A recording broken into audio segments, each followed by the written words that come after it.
Radio Television RTBB Nijwi ryiza ry'Uburundi bwiza.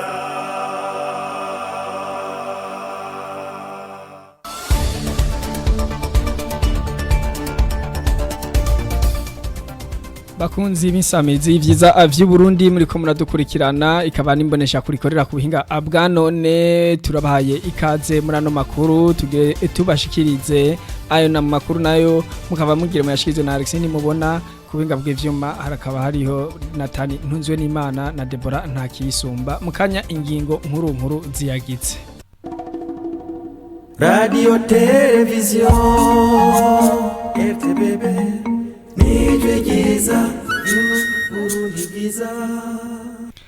Umukuru w'igihugu cacu c'u Burundi Varisito Ndayishimiye yari mu gihugu ca Cuba yaritavye ibikorwa vy'inama y'abakuru b'ibihugu n'amareta ari mu nzira y'amajambere hamwe n'igihugu c'Ubushinwa. Ivyo bikorwa byo akaba bibandanya kuri wa gatanu igenekerezo rya 15 Nyakanga. Abenegihugu bo muri komine n'intara ya Bururi basabwa gukingira ibidukikije kwirinda imiriro ya Nyakanga no guhimiriza abana b'abatwa kwitabira amashure. Ako kama bakaba gatewe n'umukuru w'inama Nkenguzamateka y'u Burundi Emmanuel Sinzohagera kuri uyu wa gatandatu w'igenekerezo rya 16 Nyakanga uyu mwaka.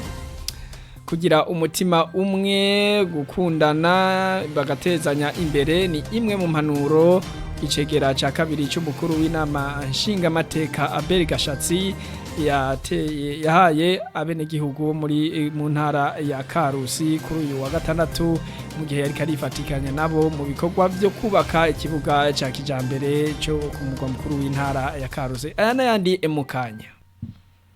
Radio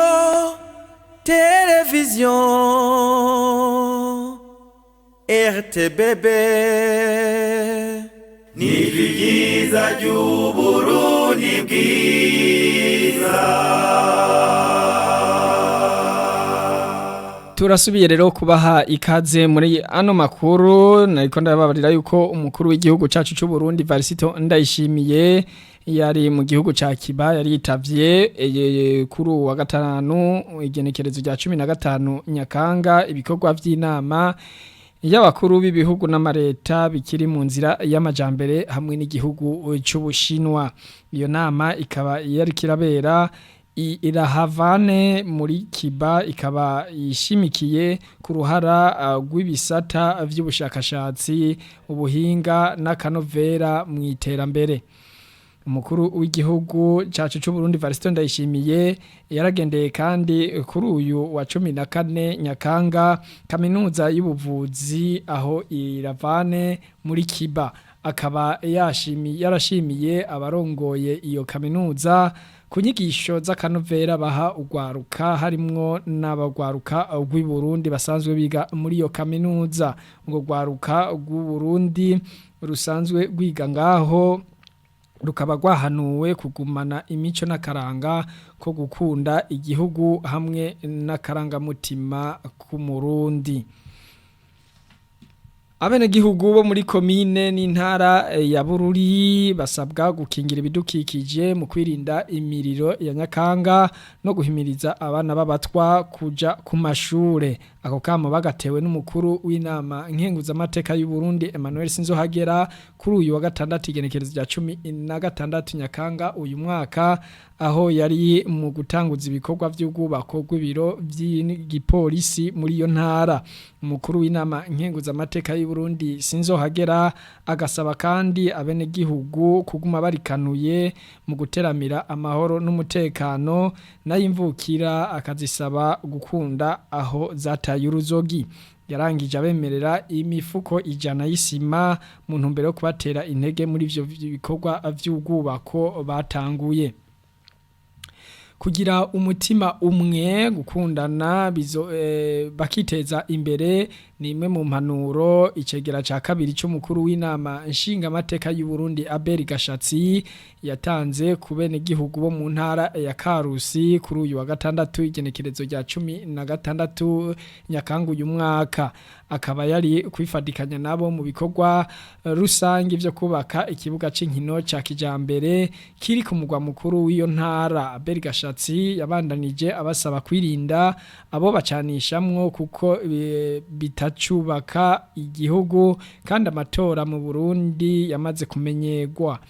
Mu kubatera intege yaciye abemerera isima ifise agaciro k'amafaranga y'amarundi angana n'umuriyoni umwe. Mu ijambo ry'ikaze Devote Nizigimana buramatari wa Karuzi yamenyesheje ko abenegihugu bamwe bamaze gutahura ko atakuzerinze kandi ko baterera mu bikorwa vy'iterambere.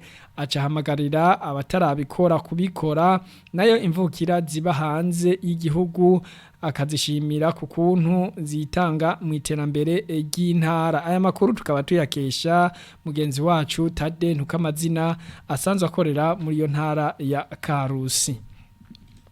Tubandanije kandi n'amakuru avugwa muri iyo ntara nyene ya Karusi kuri wa gatanu genekerezo ya 15 Nyakanga muri iyo ntara haratunganijwe inama yo kwirimbura ku vyaranguwe mu mwaka w'ishure wa 2022 ushira 2023 gutegura umwaka w'ishure buca utangura hamwe no gufata ingingo byo bita strategy ngenderwa ko zotuma intara igumana ikibanza ca mbere imazemo imyaka 9 yikurikiranya ironka ikibanza muri ca kibazo ca leta giha uburenganzira abana bwo kuja mu gice ca kabiri c'amashure y'ishure shingiro.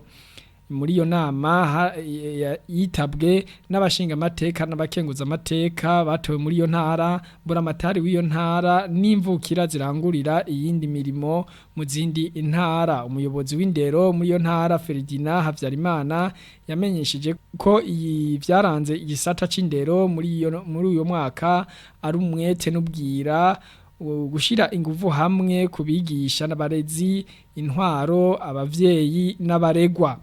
Ibyo bikaba byatanze umwimbo mwiza ushimishije. Naho biruko yamenyesheje ko atanyambo ibura gahonzi ko igisata c'indero kibangamiwe n'abana bata bacira hagati umwaka. Yamenyesheje kandi ko mu mwaka w'ishure buca utangura wateguwe bihagije kuva mu buruhuko bugitangura gushika mu ndwi iheze aho hatunganijwe ingendo mu makomine yose zihuza abo mu ntwaro mu ndero abavyeyi mu ntumbero yo gutororokanya ibikenewe muri uyu mwaka. Nayo buramatari w'iyo ntara ya Karusi Devote Nizigimana arashima cyane ikibanza c'iteka intara rongoye igumamwo mu bijanye n'indero akaba yabakeje bose kandi ababwira yuko n'izindi ntara ziticaye ko bokora ibishoboka byose bakagumya ico kibanza. Mu buhinga bw'ivyuma batumirire amategatonyi tuce tubandanya nano makuru avuga igiteka. Radio Television RTBB nije giza Burundi Bwiza. Kwiga imyuga kugwaruka biratuma biteza imbere mu kwitunganiriza imigambi no kugwanya amarigara.